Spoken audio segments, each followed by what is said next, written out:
मुच्यते। पूर्णस्य पूर्णमादाय पूर्णमेवावशिष्यते।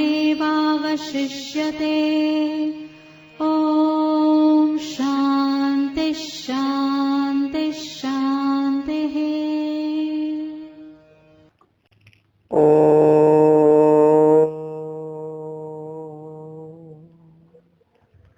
भद्रं कर्णेभिः शृणुयाम देवाः। भद्रं पश्येमाक्षभिर्यजत्राः।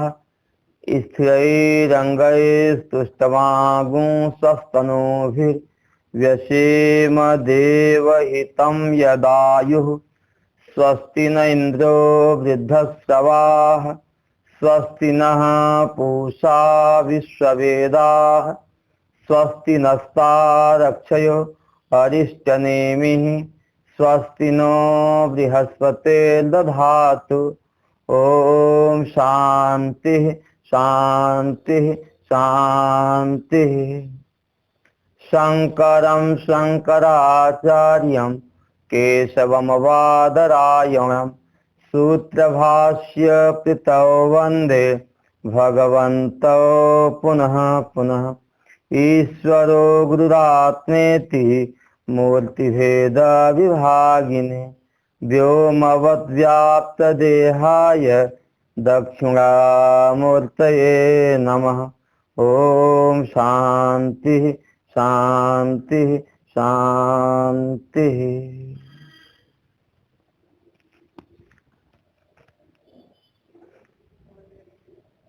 स्वामी श्री प्रेमपुरी आश्रम के इस पवित्र मंच से हम लोग स्वाध्याय के इस सत्र में अथर्ववेदीय मुंडक उपनिषद के ऊपर शांकर भाष्य पर विचार कर रहे हैं। विचार के इस क्रम में पहले मुंडक के दोनों भागों का विचार हुआ। दूसरे मुंडक के प्रथम खंड के पहले मंत्र का विचार पूरा हुआ। जहां दूसरे मुंडक पहले मुंडक के द्वारा यह बताया गया कि अपरा विद्या क्या क्या होती है, अपरा विद्या का विषय और उसका अपरा विद्या का विषय यज्ञ आदि कर्म, उससे होने वाला फल है। उन फलों की परीक्षा करके उनको विनाशी क्षणभंगुर सार से रहित समझ करके उससे वैराग्य ले लेवे और नित्य वस्तु को जानने के लिए वह गुरु के पास जाए। फिर गुरु उस शिष्य के लिए उस परा विद्या का उपदेश देते हैं जिससे उस अक्षर पुरुष का ज्ञान होता है। उसी परा विद्या को बताने के लिए इस दूसरे मुंडक का आरंभ किया गया। दूसरे मुंडक के भी पहले मंत्र में यह बता दिया गया कि वास्तव में देखा जाए कि वह अक्षर ब्रह्म ही सत्य है। अपरा विद्या में यज्ञ आदि कर्म और उनसे होने वाला जो फल है उनकी सत्यता का जो निरूपण किया गया था वह आपेक्षिक सत्य है। सार्वभौमिक परमार्थ सत्य तो यह अक्षर ब्रह्म ही है और उसी से ही यह सारा संसार पैदा हुआ है। दृष्टांत के रूप में जो बताया कि जैसे ही जलती हुई अग्नि से अनेक प्रकार की चिंगारियां उसी रूप वाली ही पैदा होती हैं, उसी प्रकार से उस अक्षर से ही अनेक प्रकार के पदार्थ उसी रूप वाले ही पैदा होते हैं। उत्पत्ति आदि का कारण क्यों बता रहे हैं? उसका लक्ष्य ही है कि वह अक्षर ब्रह्म अत्यंत परोक्ष होने के कारण हम उसको प्रत्यक्ष कैसे जाने। तो उस ब्रह्म के लिए कहा गया है वह ब्रह्म परोक्षाभिधायी है, परोक्ष रूप से ही उसको हम जान सकते हैं। और कार्य क्या है? कार्यान्वयन है। कार्य के द्वारा ही उस ब्रह्म का हम अनुमान करते हैं। तो कार्य को देख करके ही हम कारण का एहसास करते हैं। लेकिन जो वह ब्रह्म है वास्तव में देखा जाए कार्य और कारण दोनों से पृथक है। उसका वास्तविक स्वरूप क्या है इसको बताने के लिए दूसरे मंत्र का कथन किया जाता है। दूसरे मंत्र का अवतरण है, नाम रूप बीज भूताद अव्याख्यात स्विकार अपेक्षया परात अक्षरात परम यत सर्व उपाधि भेद वर्जितम अक्षरस्य एव स्वरूपम आकाशस्य इव सर्वमूर्ति वर्जितम नेति नेति इत्यादि विशेषणम विवक्षण आह। नाम रूप बीज, नाम और रूप जितने भी हैं, नाम रूप का जो बीज है कारण है, भूत मन स्वरूप, नाम रूप के कारण स्वरूप। तो नाम रूप का कारण स्वरूप क्या है? अव्याकृत है। देखो अव्याकृत है, अव्याकृत से महत्तत्व पैदा हुआ, अहंकार पैदा हुआ, फिर 5 तन्मात्राएं पैदा हुई, फिर 5 विषय पैदा हुए, इंद्रियां, मन, प्राण आदि पैदा हुए। तो वास्तव में देखा जाए कि जितना भी नाम रूप के व्यक्ति महत तत्व से हुई, उसका जो मूल कारण है वह अव्यक्त ही है। इसी भाव से भगवान भाष्यकार जी महाराज कहते हैं कि नाम रूप बीज, नाम रूप का जो कारण है, भूत माने स्वरूप, जो कारण स्वरूप है वह कौन है? अव्याकृत आख्यात, अव्याकृत नाम वाला, अव्याकृत संज्ञक, उसे भी अक्षर बोलते हैं। उस अक्षर से भी यह अक्षर ब्रह्म श्रेष्ठ है। अक्षर अव्याकृत को भी अक्षर बोले हैं। नाम रूप का कारण स्वरूप जो अव्याकृत नाम वाला है, जो अपने विकारों की अपेक्षा से पहला है, श्रेष्ठ है। मतलब जिससे ही सारे विकार पैदा होते हैं, वह जो अक्षर है, उस अक्षर से भी, उस अक्षर परमात्मा से भी वह अक्षर जो है, उस अक्षर से भी यह अक्षर पुरुष, अक्षर परमात्मा श्रेष्ठ है। क्योंकि यत मन जो सर्व उपाधि भेद वर्जितम, जो सारे प्रकार की उपाधियों के भेद से रहित है। अक्षरस्य इव, हाँ अव्यक्त में भी किसी प्रकार की कोई उपाधि नहीं है, और अक्षर वो भी अक्षर ही है, और अक्षर ब्रह्म में भी कोई उपाधि नहीं है, वह भी अक्षर ही है। तो कहते जो सारी उपाधियों के भेद से रहित है, उस अक्षर को ही यहां बताएगा स्वरूपम आकाशस्य, जैसे आकाश के स्वरूप की तरह, आकाश के स्वरूप के समान है। सर्वमूर्त वर्जितम, सारी मूर्ति से वह भी रहित है। वह अक्षर नाम का जो परमात्मा है, वह भी सारी उपाधियों से रहित है। इसको श्रुति कहती है नेत नेति, न इति आदि विशेषणों के द्वारा श्रुति स्वयं कहते हुए उसके स्वरूप का कथन करती है। देखो 2 प्रकार के अक्षर हैं, यहाँ ध्यान देना है। एक अव्यक्त भी अक्षर है, वो भी नित्य ही है, और दूसरा अक्षर जो मूल अक्षर है, परमात्मा भी अक्षर है। वहां भी सारी उपाधियां नहीं है, और अव्यक्त में भी उपाधियां नहीं है, लेकिन अव्यक्त ही से सारी उपाधियां, सारे विकार अव्यक्त से ही पैदा होते हैं। अब पुरुष में भी कोई उपाधि नहीं है, इसलिए कहीं अक्षर पुरुष की जगह लोग अव्यक्त को ही अक्षर पुरुष न मान लेवे। इस भेद को हटाने के लिए भगवान भास्कर जी महाराज कहते हैं कि नहीं बाबा, नाम रूप का जो कारण स्वरूप अव्याकृत संज्ञक है, जो अपने विकारों की अपेक्षा से उत्कृष्ट है, श्रेष्ठ है, जिससे सारे विकार पैदा होते हैं, उस अक्षर नाम वाले अव्यक्त से यह जो अक्षर परमात्मा है, यह श्रेष्ठ है, क्योंकि यह सारी उपाधियों के भेद से रहित है। अक्षर के समान यह भी सारी उपाधियों के भेद से रहित है। उसका स्वरूप कैसे होता है?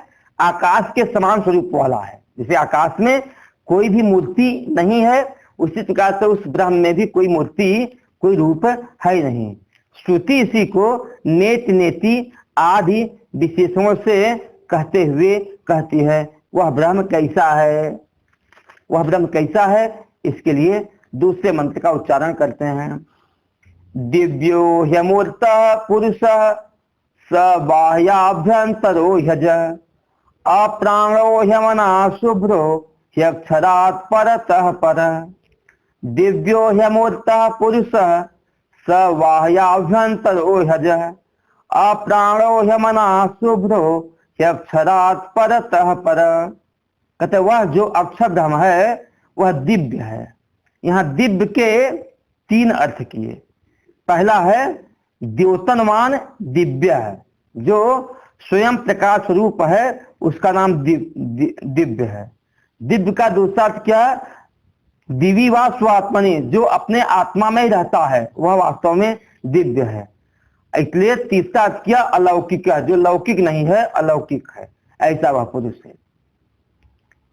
वह ऐसा है इस कारण है, वह अमूर्त है। अमूर्त का अर्थ हुआ सर्व मूर्ति विवर्जित है, सारी मूर्तियों से रहित है, उसमें कोई नाम रूप आकार आदि है ही नहीं, क्योंकि मूर्तियों में ही नाम रूप आकार आदि होते हैं, तो वह सारी मूर्तियों से रहित है। वह है कौन? पुरुष है। पुरुष का अर्थ किया पूर्ण है। पूर्ण वही होता है जो व्यापक होता है। अथवा दूसरा अर्थ किया जो पूरी सयोवा, इस शरीर रूपी पूरी में जो रहता है उसका नाम है पूरी सयो, पुरुष है। तो जो दिव्य है, अमूर्त है और पुरुष है, वही वास्तव में देखा जाए स बाह्याभ्यंतरो, वही बाहर भी है और भीतर भी है। बाहर के साथ भी है और भीतर के साथ भी रहता है। उस तत्व में बाहर भीतर का कोई भेद है ही नहीं। वह अज है। अज मान हुआ उसकी उत्पत्ति होती नहीं है, किसी से जो उत्पन्न न होवे, उसके उत्पत्ति का कोई दूसरा कारण नहीं है, उसके उत्पन्न होने का दूसरा कोई कारण है नहीं। जैसे पानी है, पानी में फेन और बुदबुदे के पैदा होने के कारण हवा है, हवा बहेगा तो फेन और बुदबुदे पैदा हो जाएंगे। आकाश है, आकाश में अनेक छिद्र पैदा हो जाएं, इसकी उत्पत्ति का कारण घट है। जैसे घटाकाश, मठाकाश आदि आकाश में अनेक आकाश पैदा कर देते हैं। उसी प्रकार से ब्रह्म में उत्पत्ति का कोई कारण है ही नहीं, इसलिए वह ब्रह्म अज है। ब्रह्म क्या है? अज है। इतने नहीं, वह और जितने भी भाव विकार होते हैं ना, जन्म के बाद ही होते हैं। जितने भी भाव विकार होते हैं जन्म के बाद ही होते हैं। जन्म के बाद ही बढ़ना है, उसमें घटना है, रोग है, बुढ़ापा है आदि जितने भी विकार हैं जन्म के बाद। और जिसका जन्म ही नहीं हुआ है तो फिर आगे के भाव विकारों से भी वह रहित होता है, इसलिए वह ध्रुव है। अब कहा कि देह आदि उपाधि को देख करके अविद्या के कारण उसको व्यक्ति प्राण वाला, मन वाला मानते हैं, लेकिन वास्तव में देखा जाए कि वह ऐसा नहीं है। जैसे अज्ञानवश लोग आकाश को गंदा समझते हैं, आकाश को नीला पीला मटमैला समझते हैं, लेकिन वास्तव में देखा जाए आकाश में कोई गंदगी है ही नहीं। उसी प्रकार से वह परमात्मा भी प्राण और मन से रहित है। वह परमात्मा में अप्राण है, प्राण से भी रहित है और मन से भी रहित है। प्राण से रहित होने का मतलब क्या समझना? जो 5 प्राण हैं, प्राण, अपान, व्यान, उदान और समान, उनसे रहित है। प्राण से ही इंद्रियों का भी रूपक प्राण ही होता है, तो कर्म इंद्रियां भी उसमें नहीं है और कर्म इंद्रियों के विषय भी उसमें नहीं है। तो एक प्राण का निषेध कर देने से सब तीनों का निषेध हो जाना। क्या क्या? प्राण के जो भेद हैं, प्राण, अपान, व्यान, उदान और समान, और प्राण से ही कर्मेंद्रियां भी लेना और प्राण से ही उनके विषय भी लेना, इनका निषेध कर दिया। ह्यमना, वह मन से भी रहित है। मन से रहित ना, बुद्धि और मन से रहित है। इसका मतलब क्या हुआ? ज्ञान इंद्रियों से भी रहित है।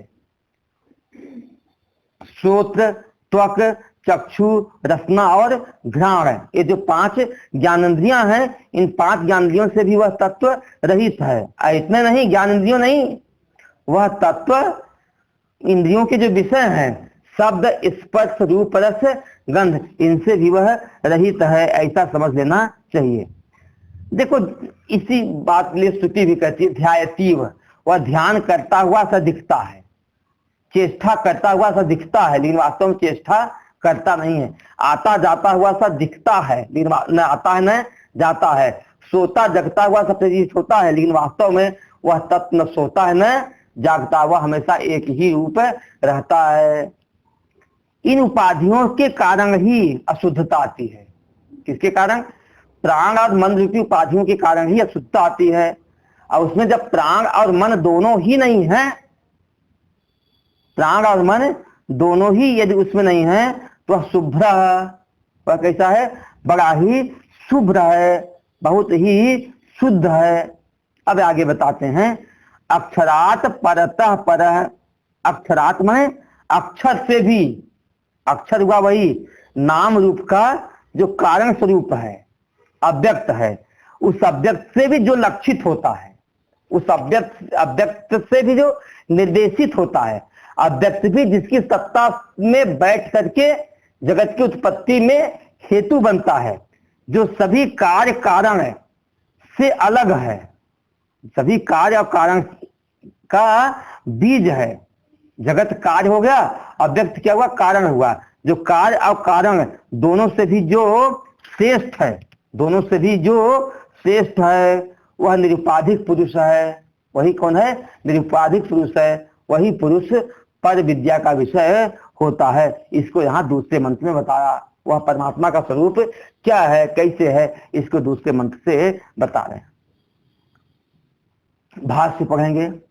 दिव्यो द्योतनवान स्वयं ज्योतिष्त्वात् दिवि वा स्व आत्मनि भवो अलौकिको वा ही यस्माद् अमूर्तः सर्वमूर्ति वर्जितः पुरुषः पूर्णः पुरुषयो वा दिव्यो ह्यमूर्तः पुरुषः स बाह्याभ्यन्तरः सह बाह्याभ्यन्तरेण वर्तते इति अजो न जायते कुतश्चित् स्वतो अन्यस्य जन्म निमित्तस्य च अभावात् यथा जल बुद्बुदादेर वायुयादि यथा नभः सुशीर्भेदानां घट आदि सर्वभाव विकाराणां जनिमूलत्वात्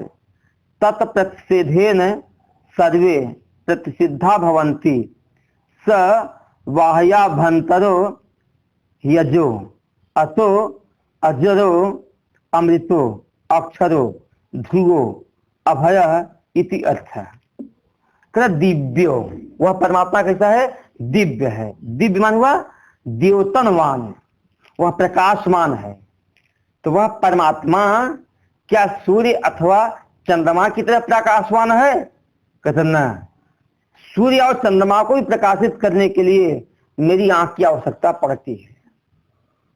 सूर्य और चंद्रमा स्वतः अपना प्रकाश प्रकाशित नहीं कर सकते हैं, उनकी भी पराधीनता है। किसकी? आंख है तो सूर्य अथवा चंद्रमा दिखाई देंगे, आंख न होवे तो सूर्य चंद्रमा नहीं होगा। लेकिन अपने आप को जानने के लिए किसी न सूर्य की आवश्यकता है न विद्युत की आवश्यकता है। आप स्वयं ही प्रकाशित हो, तो वह परमात्मा जो है वह स्वयं ही प्रकाशित है। इसलिए कहा ज्योतिष्त्वात्, स्वयं प्रकाशित्वात्, स्वयं प्रकाशवान होने से उस परमात्मा को दिव्य बोला गया है। वास्तव में स्वयं प्रकाशित होने से वह परमात्मा क्या है? दिव्य है। देखो, संसार की किसी वस्तु को प्रकाशित करने के लिए सूर्य भी चाहिए। जड़ वस्तु को, किसी भी जड़ वस्तु को जो अप्रकाशमान है उसको प्रकाशित करने के लिए सूर्य का प्रकाश भी चाहिए और मेरी आंख भी चाहिए। लेकिन इस जड़ पदार्थ को प्रकाशित करने वाला जो जड़ सूर्य है, उस सूर्य को प्रकाशित करने के लिए मेरी आंख की आवश्यकता है। आंख न हो तो सूर्य के प्रकाश से प्रकाशित नहीं होगा, लेकिन मुझ आत्मा को प्रकाशित करने के लिए न सूर्य की आवश्यकता है, न चंद्रमा की आवश्यकता है, और न किसी अन्य प्रकाश की आवश्यकता है। वह आत्मा स्वयं ही प्रकाशित होता है। इसी भाव को लेकर के कठ में एक श्रुति आती है, न तत्र सूर्यो भाति न चंद्र तारकम नेमा विद्युतो भाति कुतो अयमग्नि तमेव भांतम अनुभाति सर्वम तस्य भाषा सर्वमिदं भाति। भाव है न तस्य सूर्यो भाति, वहां सूर्य, उसको सूर्य नहीं प्रकाशित करता है। तस्य सूर्यो न भाति, उसको सूर्य प्रकाशित नहीं करता है। न चंद्र तारकम, न चंद्रमा उसको प्रकाशित करता है, न तारों का समूह उस तत्व को न प्रकाशित करता है। न विद्युतो, विद्युत भी उसको प्रकाशित कर नहीं सकती है। तो कुतो अयम अग्नि, कैमुतिक न्याय से फिर अग्नि के लिए बोलना भी क्या, अग्नि के लिए कहना भी क्या। अग्नि का प्रकाश तो बहुत ही सूक्ष्म है, छोटा है, फिर अग्नि के लिए कहना क्या, अग्नि कैसे प्रकाशित करेगा। तो है क्या, तमेव भांतम अनुभात सर्वम, पहले उसका प्रकाश होता है फिर सबका प्रकाश होता है। उसके प्रकाशित होने के उपरांत ही सब कुछ प्रकाशित होते हैं। तस्य भाषा सर्वम इदं विभाति, उसके प्रकाश से सब कुछ प्रकाशित होते हैं। ऐसा उस परमात्मा का स्वरूप है, इसलिए उस परमात्मा को यहाँ दिव्य क्या बोला गया है, दिव्य कहा गया है। दिव्य मान हुआ द्योतनवान, द्योतनवान मान हुआ प्रकाशवान। प्रकाश मान क्या, स्वयं ज्योतिष्वात, स्वयं प्रकाश होने के कारण, स्वयं ज्योतिष्वात, स्वयं प्रकाश होने के कारण वह प्रकाशित होने वाला है। वह अथवा दिवी वा स्व आत्मनि भवो, दूसरा अर्थ किया दिवी वा अथवा दिवी मान हुआ स्व आत्मी भवो वा दिव्य है। दिवी वा भवो दिव्य, जो दिवी अपना आत्मा ही होता है, जो अपने आप में रहता है, अपने स्वरूप में रहता है, वह दिव्य है। जो व्यक्ति अपने उस आत्म स्वरूप में रहता है, अपने आप को जो स्वयं प्रकाश स्वरूप ही जानता है, वह व्यक्ति भी क्या है, दिव्य ही है। ऐसा तो कोई बिल्ला ही होता है, इसलिए यहाँ कहा गया है अलौकिको वा, ऐसा पुरुष लौकिक नहीं होगा, वह तो कोई अलौकिक होगा। ऐसी भाव को लेकर के भगवान ने कहा मनुष्याणाम सहस्तेषु कश्चित् एतत् सिद्ध है, हजारों मनुष्यों में कोई सिद्धि के लिए यत्न करता है, और यत्न करने वाले, सिद्धि के लिए यत्न करने वालों में यत्तामप सिद्धा नाम कश्चित माम वेत्ति तत्वतः, कोई व्यक्ति मेरे को तत्वतः जान पाता है, अन्यथा मेरे को जानना इतना आसान नहीं है। जो कोई व्यक्ति है वह अलौकिक अपने आप में एक आश्चर्य है ही अमूर्त है, वह दिव्य है, अलौकिक है, अथवा अपनी आत्मा में ही रहता है। इस कारण से ही वह अमूर्त है, वह अमूर्त है। अमूर्त माने हुआ सर्व मूर्ति वर्जित, सब प्रकार की मूर्तियों से, सब प्रकार से वह आकारों से रहित पुरुष है। उसका कोई आकार है ही नहीं। वह है कौन, पुरुष है कौन, पुरुष है। पुरुष का अर्थ किया पूर्ण है, जो पूर्ण है यह पूर्ण सब पुरुष है, जो पूर्ण है वही पुरुष है। अथवा पुरुषयो वा, अथवा शरीर रूपी पुर में जो शयन करता है उसका नाम क्या है, पुरुषयो। इस पुरी में जो शयन करता है पुरुष, तो इस पुरी में जिसके होने से, मतलब चिदाभास के रूप से जो शयन कर रहा है, उसके होने से यह पुरी अपने व्यवहार करने में सक्षम हो रही है, वह पुरुष है। तीसरा अर्थ, दो अर्थ हुआ। तो यहाँ बताया दिव्यो हिमोत्त है, पुरुष है, तीन का हो गया। दिव्य हिमोत्त पुरुष, जो दिव्य है, मूर्ति से रहित है, आकाश से रहित है, और जो पूर्ण है अथवा हर पुरियों में निवास करता है। अब पुरुष कहने पुरी में रहता है, मतलब भीतर रहता है, क्या बाहर नहीं रहता क्या? इस तुरंत मन में संशय पैदा हो जाएगी। तो इस संशय को हटाने के लिए स्वयं श्रुति कहती है सब बाह्याभ्यंतरो, वह बाहर भी हैं और भीतर भी हैं।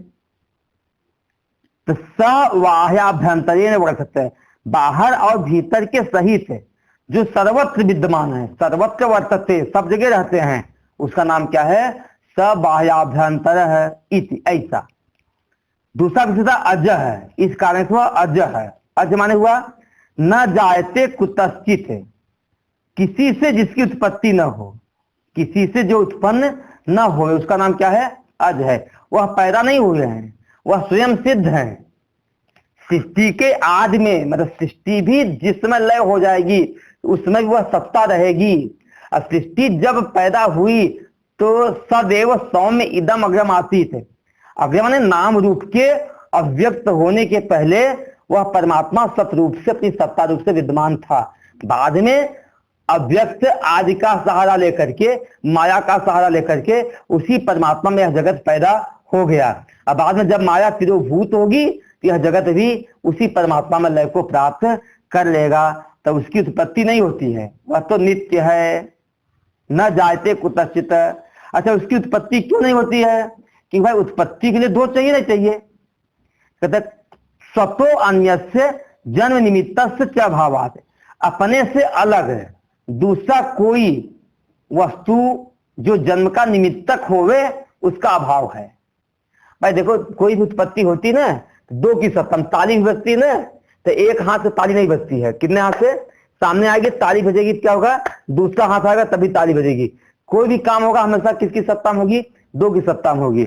यहां तो कहते हैं वह एक ही है, स्वतो अन्यस्य, उसके अलावा दूसरा कोई जन्म निमित्त जो जन्म का कारण बने उसका क्या है? अभाव है। अरे भाई, एक पत्थर है, पत्थर को 25 टुकड़े करने हैं तो उसमें हेतु बनेगा, हथौड़ी हेतु है। यहाँ दूसरी कोई सत्ता मौजूद है ही नहीं, तो उसमें उत्पत्ति होवे भी तो कैसे उत्पत्ति होवे? एक उदाहरण दिया, यथा जल बुदबुदादेर वायु आदि, जिसे जल में बुदबुदा पैदा होता है तो उस बुदबुदे की उत्पत्ति का कारण हवा है। जल शांत है समुद्र में या तालाब में, जब हवा तेज बहता है तो लहरें क्या होगी? दीवार से टकरा करके वापस आएंगी। तो एक लहर जब दूसरी लहर से टकराएगी, एक इधर जा रही दूसरी उधर से आ रही है, जब दोनों आपस में टकराएंगी तो फेन बुदबुदा आदि झाग आदि बन जाते हैं। तो हवा उसमें कारण है। जल में फेन बुदबुदा की उत्पत्ति में कारण कौन है? हवा कारण है। अथवा दूसरा उदाहरण दिया, यथा जिस प्रकार से नभः सुशील भेदा नाम, आकाश के छिद्र के भेद के कारण घट आदि है। जैसे आकाश से ही ना, लेकिन 50 घड़े बना दिए तो 50 छेद अलग अलग बन गए, नहीं बन गए? तो आकाश के छेदों में भेद का कारण कौन है? घट आदि है। उसी प्रकार से उस आत्मा की उत्पत्ति में कोई कारण है ही नहीं। और जन्म से, यदि जन्म ही नहीं हुआ है, जन्म से होने वाले सारे विकारों का भी इसी से निषेध हो जाता है। सर्वभाव विकाराणाम जनी मूलत्वात्, कहते सारे भाव जो विकार हैं वह उसके सारे जितने भी भाव विकार हैं उनका मूल जन्म ही है। जनी मूलत्वात्, उनका जन्म कहां से होता है? ये सारे के कारण जन्म ही होता है। जितने भी भाव विकार हैं उनका जो मूल है, जो कारण है, वह क्या है? जन्म ही है।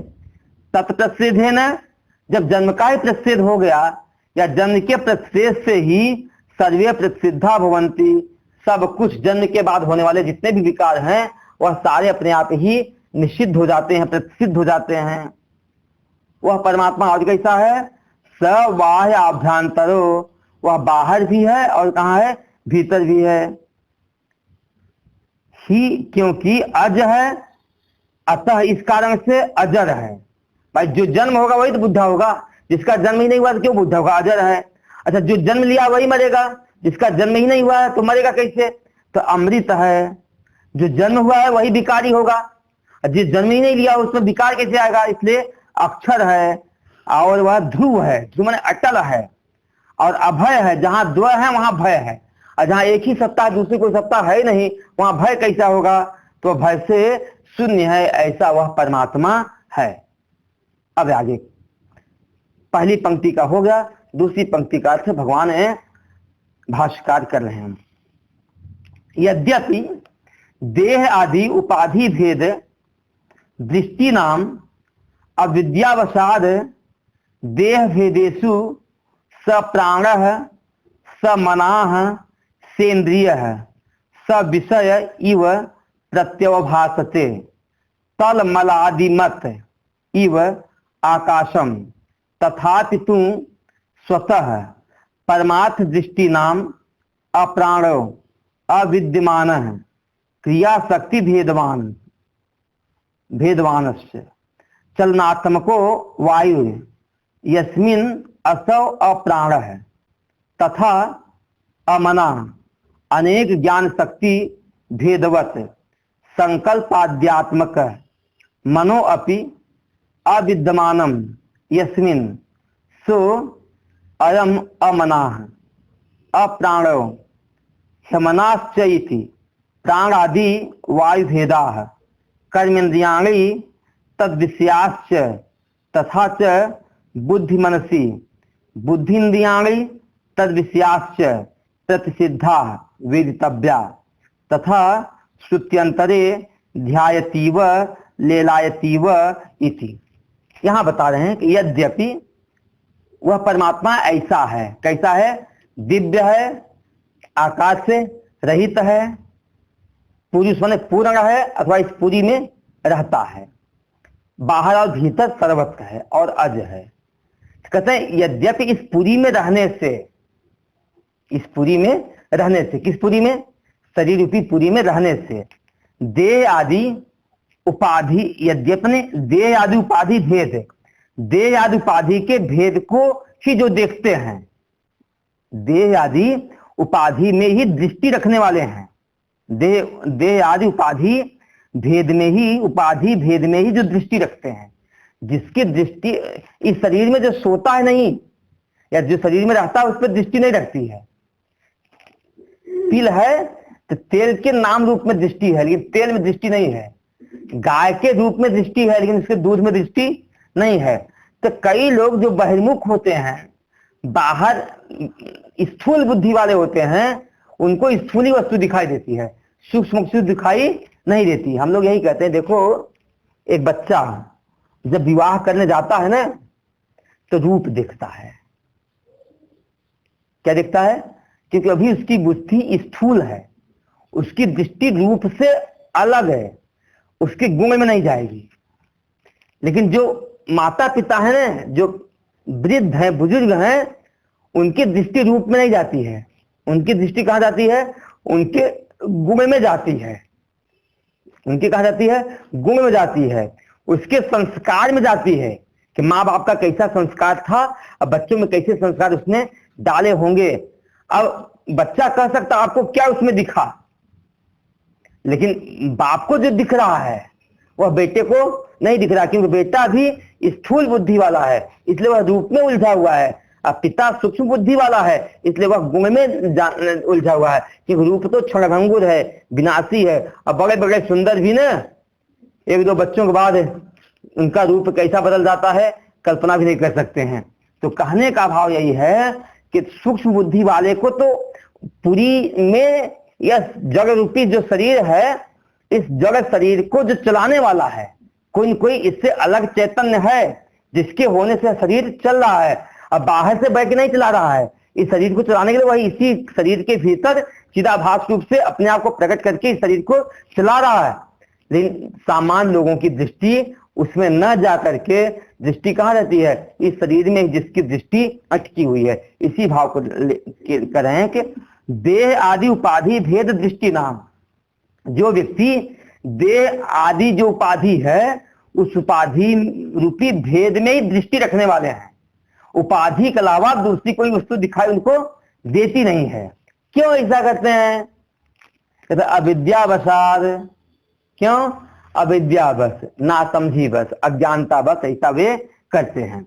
तो ऐसा करने से नुकसान क्या है? तो देह भेदेशु, देह के भेद हो जाने से नुकसान होता है।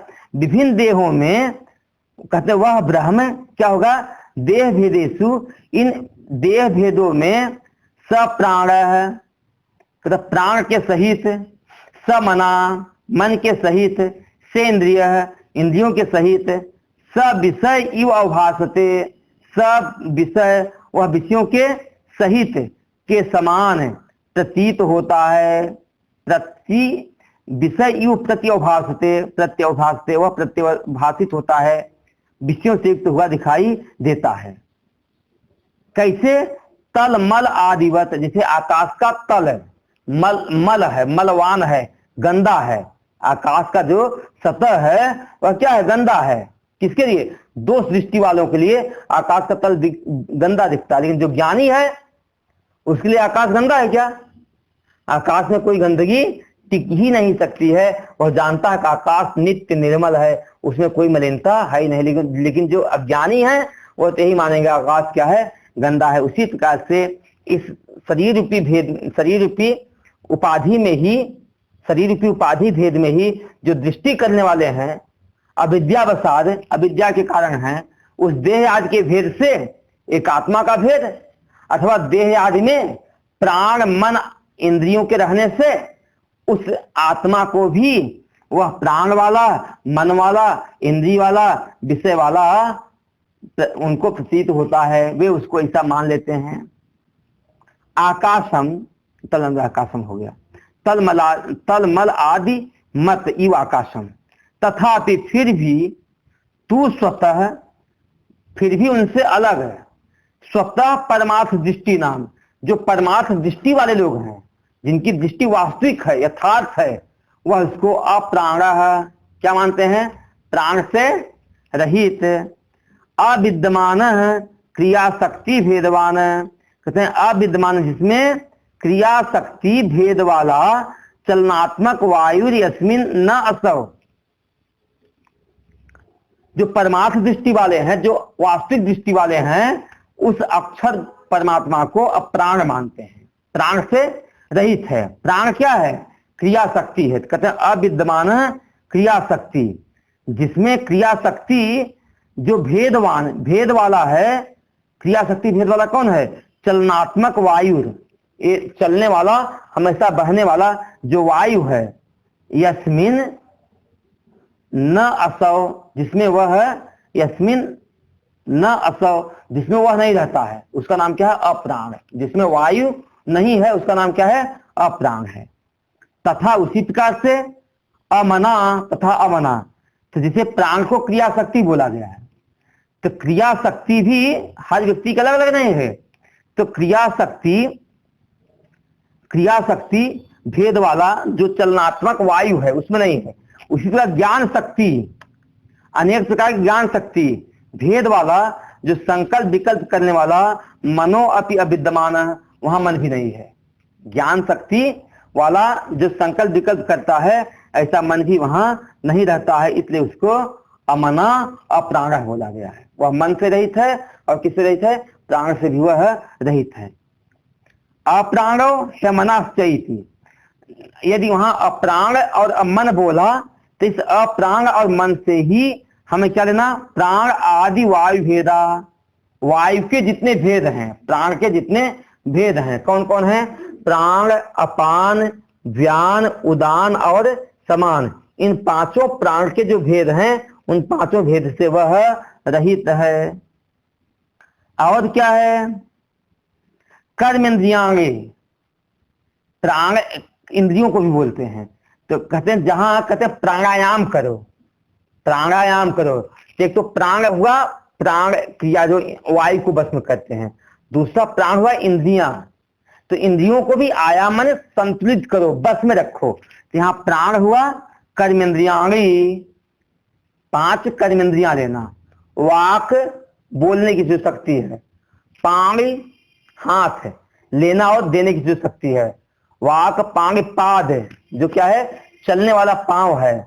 पायु और उपस्थ, पायु और उपस्थ, पायु इंद्रिय गुदा इंद्री, और उपस्थ मन के बाद लिंग इंद्री, मूत्र इंद्री, ये पांचों इंद्रियां और उनके विषय, कर्मेंद्रियां तद विषयाश्चय, ये विषय, यह सब के सब प्रतिषिद्ध हो जाते हैं, निषिद्ध हो जाते हैं एकमात्र प्राण कहने से।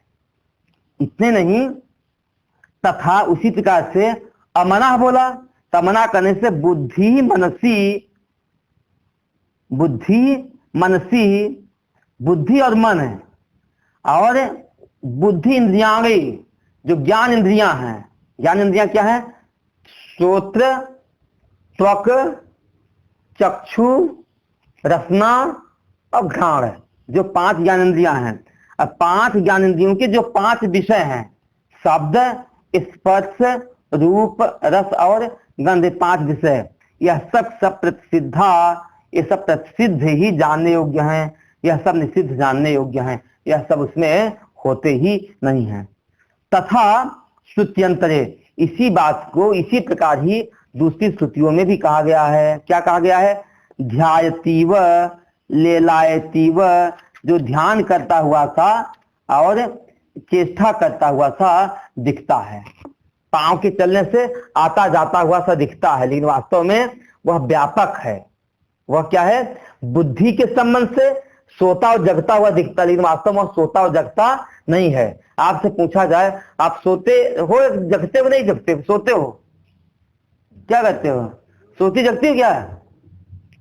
अभी तो हम जग रहे हैं, नहीं जग रहे हैं, दिन के समय हम जग रहे हैं, नहीं जग रहे हैं। और सपना बताओ, जब देखते हो जगते हो सोते हो? कहाँ सोते हो? यदि सो जाते दिखाई क्यों देता? सोया हुआ आदमी कोई देखता है क्या? सोए नहीं थे, आप जगे थे, तभी सब कुछ देख रहे थे। अब बताते महाराज जी आ जाए, यह हम सब मैंने देखा, तो फिर क्या गहरी नींद में आप जग रहे थे क्या कि सो रहे थे? तो कहते गहरी नींद में भी आप जगे थे, तभी आप कहते मैंने कुछ नहीं देखा। अभाव को देखने वाला तो जग रहा था। तो वास्तव में देखा जाए, आत्मा हमेशा ही क्या रहती है? जगती रहती है। ये जगती सोती कौन है? बुद्धि सोती और जगती है। अब बुद्धि के सोने और जगने को हम अपना सोना और जगना मान लेते हैं, है ना। प्रकृति क्रियमाणानि गुणै कर्माणि सर्वस्व अहंकार विमूढ़ात्मा कर्ता हमिति मन्यते। प्रकृति के गुणों के द्वारा ही सारे कार्य हो रहे हैं, लेकिन अहंकार से ग्रसित व्यक्ति, अज्ञान से ग्रसित व्यक्ति अपने आप को कर्ता मान लेता। मैं आता हूं, मैं जाता हूं, मैं करता हूं, मैं सुनता हूं, मैं देखता हूं। वास्तव में देखा जाए वह प्राण और मन से रहित है। इसमें न कोई क्रिया शक्ति है, न कोई इंद्रियां हैं, न उसमें कोई क्या कहते हैं कि मन है, न उसमें ज्ञान इंद्रियां हैं, न उसमें उनके विषय हैं। ऐसा वह ब्रह्म है। इतने नहीं, वह ब्रह्म कैसा है? शुभ्र है। कैसा? शुभ्र है। शुभ कार्य करते हैं। यस्माच्च एवं प्रतिसिद्ध उपाधि द्वयः तस्मात् शुभ्र शुद्ध। अतो अक्षरात् नाम रूप बीज उपाधि लक्षित स्वरूपात् सर्व कार्य कारण बीजत्वेन उपलक्ष्यमाणत्वात् परम तद उपाधि लक्षणम अव्याकृताक्षम अक्षरम सर्व विकारेभ्यो तस्मात् परतो अक्षरात् परो निरुपाधिक पुरुषः इति अर्थ। यहाँ बता रहे हैं यस्मात्, जिस कारण से ऐसा है, मतलब प्राण और मन से रहित है, जिस कारण से। यस्मात् एवं, और जिस कारण से वह इस प्रकार से है, मतलब प्राण और मन से वह ब्रह्म क्या है? रहित है। इसे प्रतिसिद्ध उपाधि द्वयः, दो जो उपाधियां हैं प्राण और मन, इन दोनों उपाधियों से रहित है, इसलिए तस्मात् शुभ्र, इसलिए वह शुद्ध है। यही उपाधियां उसमें अशुद्धि डालती हैं। जब वह उन उपाधियों से रहित हो गया, इसलिए वह ब्रह्म कैसा है? नित्य शुद्ध है। अब आ गया अक्षरात् पर है, वह अक्षर से भी जो अक्षरात् पर है, अक्षर से भी जो पर है, श्रेष्ठ है। अक्षर है यहाँ अव्याकृत है, उससे भी वह श्रेष्ठ है। तो यहाँ कहते हैं कि अतो माने इस कारण से, अक्षरात् अक्षर से माने हुआ नाम रूप बीज उपाधि, नाम रूप बीज की उपाधि से जिसका स्वरूप लक्षित होता है, नाम रूप बीज की उपाधि से लक्षित जो स्वरूप वाला है, जो लक्षित स्वरूप वाला है, कहते हैं लक्षित स्वरूप वाला अव्यक्त है। उस अव्यक्त से भी श्रेष्ठ है।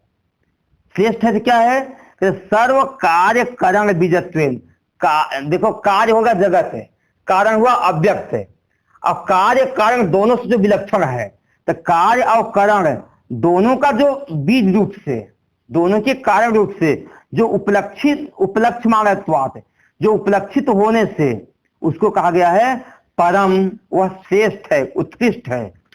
तद उपाधि लक्षणम, उनका उपाधि रूप जो लक्षण है, अव्याकृताख्यम, अव्याकृत नाम वाला जो अक्षर है, जो सारे विकारों से भी पहला है, उससे भी परतः है, उससे भी श्रेष्ठ है।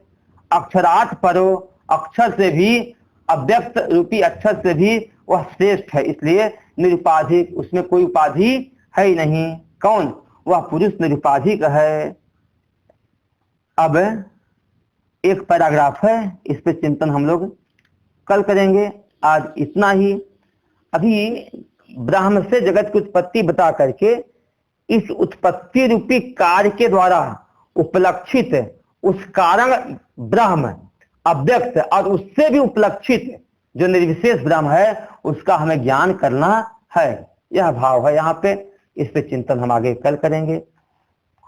हरि ओम। भद्रम कर्णेभिः शृणुयाम देवाः, भद्रम पश्येमाक्षभिर्यजत्राः, स्थिरैरङ्गैस्तुष्टुवागुंसस्तनूभिर्व्यसेम देवहितं यदायुः।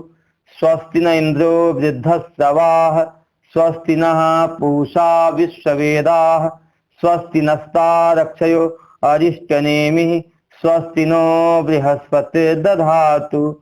ओम शांति शांति शांति। शंकरं शंकराचार्यं केशवं वादरायणं सूत्रभाष्य कृतो वंदे भगवन्तौ पुनः पुनः।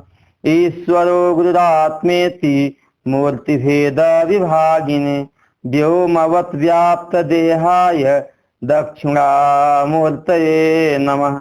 ओम शांति शांति शांति। ओम नमः पार्वती पतये। हरे हरे हर महादेव की जय। ॐ